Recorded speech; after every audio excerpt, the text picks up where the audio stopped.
Guys এখানে কিন্তু আর 100 glory হইলে কিন্তু আমার হয়ে যাবে 70 লেভেল, যেটার জন্য আমি প্রায় 3 বছরের মতন বেশি দিন ধরে অপেক্ষা করতেছি। আর আজকে কিন্তু সেই দিনটা আইয়াই পড়ছে। তো এখানে কিন্তু আমি একটা সিএস র্যাঙ্ক স্টার্ট করে দিলাম, আমাদের বিয়ের র্যাঙ্ক স্টার্ট করার দরকার নাই যেহেতু গ্লোরি অল্প।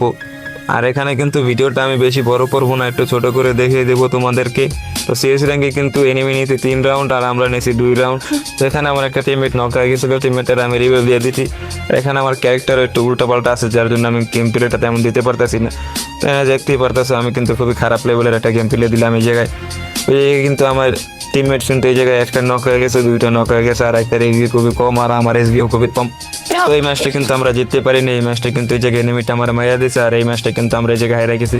কিন্তু এই জায়গায় ম্যাচটা হারিয়ে গেছি, এই জায়গায় কিন্তু আমার কোনো ম্যাচটা হারার পরেও কিন্তু আমার কোনো দুঃখ লাগে নাই, কারণ আমি সামনে একটা খুশি হইতেছে, আমার লেভেল আপ হইব এখন 70 লেভেল, যেটার জন্য আমি প্রায় 3 বছরের মতন বেশি দিন ধরে অপেক্ষা করতেছি।